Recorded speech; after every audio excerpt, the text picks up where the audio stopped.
Climate change, cost of living crisis, and pay disputes continue to dominate the headlines. As a result, in 2023, I expect that investors and stakeholders will be focused on the way executive remuneration, including bonuses, are tied into company performance and ESG metrics. For those companies required to put forward a binding shareholder vote on their directors' remuneration policy, which will include companies who've been on a 3-year policy cycle since 2014, disclosure will be key to achieving approval, especially if any increases are to be proposed. Policy should be carefully explained and denote how each element of future compensation will be determined and justified. This may include analysis of compensation relative to share price performance and ESG metrics. Companies could also consider including more expansive lists of malus and clawback triggers, which go beyond the traditional misstatement and misconduct. So the same level of scrutiny will apply to remuneration committees, who are expected to ensure that executive pay accurately reflects overall company performance, whilst being mindful of excessive rewards to management in comparison to lower paid employees. This sentiment can be seen in the Investment Association November 2022 Principles of Remuneration.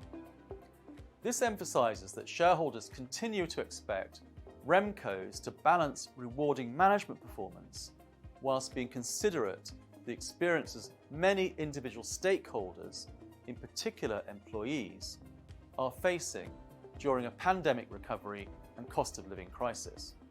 At Bird & Bird, we act for a mix of main market and AIM-listed clients, so it's worth noting that as AIM is not technically classed as a regulated market, AIM-listed companies do not have to hold an annual advisory vote on a RemCo report, nor a binding shareholder vote on the relevant director's remuneration policy every 3 years.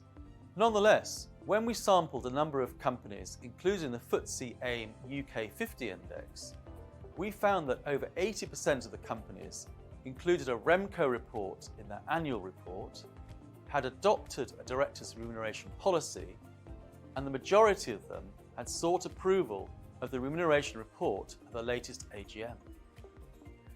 However, all but one of these companies held the vote on an advisory basis, emphasising that AIM companies still have a limited appetite to put a director's remuneration policy to a binding vote.